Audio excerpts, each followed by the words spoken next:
Hello guys, welcome to our academy. मैं हूं Aniket Agarwal and आज हम बात करने वाले हैं उन साइंटिफिक टिप्स की जिससे कि हम याद रख सकें, हम अपने ब्रेन को ट्रेन कर सकें कि वो याद रखे उन चीज़ों को जो कि हम रीड करते हैं फॉर सब्जेक्टिव नॉलेज या एग्जाम पर्सपेक्टिव से। क्योंकि गाने, मूवीज, गानों के लिरिक्स ये सब तो एग्जाम में सभी के बचते हैं, लेकिन जो चीज़ें याद करनी होती है, बुक्स के नाम या जो भी आपका सिलेबस है, वो चीज़ें हम भूल जाते हैं। तो हम अपने माइंड को किस तरह से ट्रेन कर सकते हैं, उसके कुछ टिप्स मैं आपको बताऊंगा। तो सबसे पहले ये देख लेते हैं, ये एक साइंटिफिक कर्व है जिसको हम कहते हैं एबिंगॉस फॉरगेटिंग कर्व, यानी कि आप कितनी देर में कितना सामान जो है वो भूल जाते हो, आपके माइंड से विलुप्त हो जाता है। सो उस चीज का ये ग्राफ है। तो ये कहता है कि जैसे ही आप कोई भी चीज पढ़ते हो या लिखते हो तो आपका लगभग 25% तो इमीडिएटली जो है चला जाता है। तो अगर आपने ये वीडियो भी सुना तो उसके बाद आपका इमीडिएटली 25% आपका उड़ गया कि मैंने क्या बताया था आपको। तो 25% तो इमीडिएट लॉस हो ही जाता है लगभग।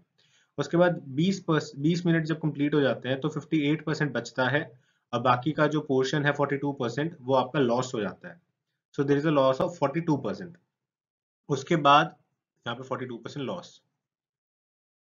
उसके बाद जब 1 घंटा हो जाता है, आपको उस वीडियो को देखे या आपको अपने सब्जेक्ट को पढ़े, तो 44% बच जाता है, तो यानी कि 56% लॉस हो गया। तो आपका हाफ जो है वो ऑलरेडी जा चुका है, हाफ से ज्यादा ही जा चुका है। और एक दिन जब आपका कंप्लीट हो जाता है तो आपका सिर्फ 33% ही बचता है, यानी कि 1/3 बचता है, और बाकी का जितना भी 67% है वो लॉस हो जाता है। तो इसीलिए हम चीजों को जल्दी भूल जाते हैं। और ये चीज रीडिंग पे अप्लाई होती है, ये चीज वीडियोस पे भी अप्लाई होती है, और ये चीज ऑडियो पे भी अप्लाई होती है। अगर आप सोचो कि ऑडियो बुक सुन लूंगा या वीडियोस देख लूंगा तब भी ये सेम चीज अप्लाई होती है। तो एक दिन पे एंड में आपने आज सुबह कुछ पढ़ा, सोच सुना, हिंदू का लेक्चर सुना, एंड रात को जब आप सोने गए हो तब तक आपका 67% डाटा जो है वो लॉस्ट हो जाता है। ठीक है। उसके बाद जो आपका 33% रिटेंशन है वो थोड़ा सा पड़ा रहता है हफ्ते तक, लेकिन अगर आप हफ्ते में उसको रिफ्रेश नहीं करते, रिवाइज नहीं करते, तो वो भी चला जाता है। सो इसी चीज को हम कहते हैं द फॉरगेटिंग कर्व। तो इस चीज से हम कैसे बच सकते हैं वो हम देखते हैं। तो अगर मैं बात करूं मोस्ट साइंटिफिक वे की जिससे आप इस चीज से बच सकते हो, तो वो है रिवीजन। आप सोचोगे कि यार सर फुद्दू बना रहे हैं, रिवीजन तो सभी को पता है, लेकिन अभी देखो आगे आगे। सो रिवीजन आपको कब कब करनी है। एक आपको तो फर्स्ट रिवीजन आपको उसी टाइम कर लेनी है। आपने एक चीज पढ़ी, अब आपको कॉपी बंद करने से पहले दोबारा उस चीज को पढ़ लो। फर्स्ट रिवीजन आप सेम डे का सेम टाइम पे करो रादर। उसके बाद सेकंड रिवीजन आप करो नेक्स्ट डे। तो जैसे क्या होता था स्कूल में भी, कई बच्चों को शायद आदत होती हो, मेरे स्कूल में ऐसा कल्चर था कि हमें जो पढ़ाया जाता था अगले दिन हमें जीरो पीरियड में वो सारी बुक जो क्वेश्चन आंसर्स होते थे वो रिवाइज करने होते थे। तो this is something that you can adopt. तो आप जो सेकंड रिवीजन है वो आप नेक्स्ट डे कर लो। उसके बाद थर्ड रिवीजन आप हफ्ते के एंड में कर सकते हो। तो जैसे वीकली टेस्ट होते हैं तो आप वीकली टेस्ट की तरह कर सकते हो। ये मैंने आपको हिंदू के एडिटोरियल एनालिसिस में भी बताया था कि आप हिंदू को कैसे रीड करो। तो आप वीकली रिवाइज करो चीजों को कि आपने इस हफ्ते में ये पढ़ा, ये पढ़ा, ये पढ़ा। तो आप वीकली रिवीजन कर सकते हो, जो आपकी थर्ड रिवीजन हो जाएगी। एंड फोर्थ रिवीजन हो जाएगी मंथली रिवीजन। ये अगेन हमने हिंदू एनालिसिस में भी डिस्कस किया था कि आपने हिंदू का जो उसके बाद जितना भी चार्ट बनाया, GS1, GS2, GS3, GS4, उस सबको इकट्ठा करके मंथ के एंड में पूरे को रिवाइज कर लो। तो फोर्थ रिवीजन होगी आपकी मंथली रिवीजन। एंड उसके बाद फिफ्थ रिवीजन तो अगेन आपका एग्जाम के टाइम पे आ सकती है, और या फिर आपका जब भी कोई और एग्जाम होता है या आपको बहुत टाइम हो गया उस टॉपिक को पढ़े, तो उस टाइम आप रिवाइज कर सकते हो। तो अगर आप ये 4 रिवीजन स्टेप्स को अपनाते हो तो फिफ्थ रिवीजन तक आपको काफी आसानी हो जाती है और काफी रिटेंशन हो जाती है। ये तो होगी जो नॉर्मल बात जो सबको करनी ही चाहिए। अब आ जाते हैं कुछ और चीजों पे जिसको हम ट्रिक्स कहते हैं याद करने की। तो मैगी देख के क्या याद आ रहा है? 5 रुपए का मैगी खाना, सुबह दोपहर शाम को खाना, ठीक है। तो मेरी आवाज बहुत गंदी है। तो इस तरह के आपको सबको पता है मैगी का सॉन्ग क्या है, ठीक है, टोटल सबको याद है। और किसी ने कभी याद नहीं किया तब भी याद है। तो मैगी देखते ही आपको याद आ जाता है। इवन अगर मैगी का कवर भी नहीं होगा ना, सिर्फ नूडल्स भी रखे होंगे प्लेट में, तो भी आपको मैगी ही याद आएगा, क्योंकि हम इतनी बार उस चीज को सुन चुके हैं, इतनी बार देख चुके हैं, इतनी बार सुन चुके हैं। तो ऑडियो विजुअल एड, तो आपको क्या मिल रहा है? ऑडियो भी मिल रहा है और विजुअल भी मिल रहा है एडवर्टाइजमेंट के टाइम पे। जब दोनों चीजें ऐड हो जाती है तो आपकी जो रिमेम्बरेंस है वो इंक्रीज हो जाती है। तो फॉरगेटिंग कर्व आपका थोड़ा सा स्लो हो जाता है। थोड़ा सा स्लो होएगा, ये नहीं कि पूरी तरह स्लो हो जाएगा, थोड़ा स्लो हो जाएगा। सो दैट इज वाई अगर आप वीडियोस को देखते हो, आपने एक सब्जेक्ट पढ़ा, सेम चीज की वीडियो देख ली, तो उससे क्या होगा, आपकी जो रिमेम्बरिंग करने की शक्ति है, जो आपकी याद करने की शक्ति है, वो थोड़ी सी इंक्रीज हो जाती है। अब देखो ये क्या है, ये डॉलर्स है। ये कहाँ की करेंसी है? अमेरिका की। ये नहीं बंदा भूलता। अच्छा, आपको ये वाला मेथड याद होगा बचपन में जब डेज काउंट करते थे, तो जनवरी में 31 है, फरवरी में 28 है, इस तरह से याद करते थे।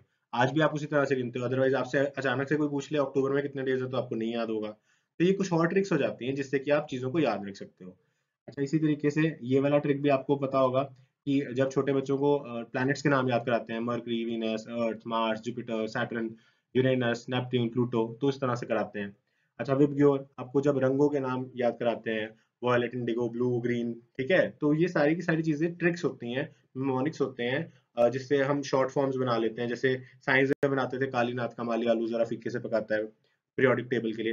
तो ये सब चीजें आप कर सकते हो जिससे कि आपको चीजें याद रहें। और ये जो चीजें हैं with respect to your UPSC exam, ये आपको खुद ही बनानी पड़ती हैं, क्योंकि किसी और का बनाया हुआ तरीका आपको कब तक याद रहेगा, ज्यादा लंबे टाइम तक याद नहीं रहता। फॉर एग्जाम्पल, मैंने अपने बहुत सारे स्टूडेंट्स को यही मेथड बताता हूँ कि आपको शेड्यूल्स कैसे याद करने हैं। जो आपके कॉन्स्टिट्यूशन के अंदर शेड्यूल्स हैं, जिससे क्वेश्चन भी आता है कि फर्स्ट शेड्यूल में क्या है, सेकंड शेड्यूल में क्या है, तो मैं बहुत बार बताता हूँ T years of old PM. ठीक है, टी से आपका आ जाएगा टेरिटरी, उसके बाद ई से एमोल्यूमेंट्स, ऐसे कर करके सारा मैंने बताया हुआ है। ठीक है, आर से राज्यसभा, ये वो। तो अब उसमें क्या होता है, लेकिन फिर भी याद नहीं रहता, क्योंकि वो मेरा बनाया हुआ तरीका है, या फिर मैंने कहीं पढ़ा हुआ तरीका है, या मुझे किसी ने बताया वो तरीका है जो कि मैंने अब्सॉर्ब कर लिया। लेकिन जरूरी नहीं है कि वो सेम तरीका आपके ऊपर भी अप्लाई करे।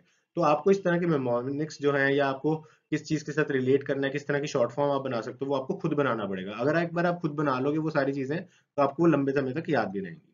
इसके अलावा अगेन आपको हेल्थ का ध्यान तो रखना ही है, अब तो वैसे भी कोरोना वायरस का आतंक पड़ा हुआ है, तो हेल्थ का ध्यान रखो।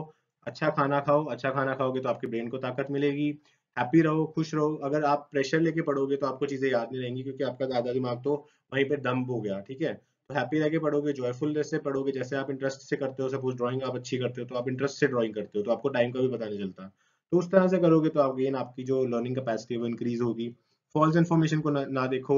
स्पेशली एग्जाम से पहले तो कोई भी चीज, कोई बंदा ये कह रहा है, कोई बंदा वो कह रहा है, अभी भी जैसे एग्जाम डेट्स के ऊपर बार बार आता है कि एग्जाम होगा या नहीं होगा। यार तुम्हें क्या मतलब एग्जाम होगा या नहीं होगा, जब होगा इन्फॉर्मेशन मिल जाएगी, तब तक पढ़ाई तो करो ना, पढ़ाई थोड़ा ना छोड़नी है।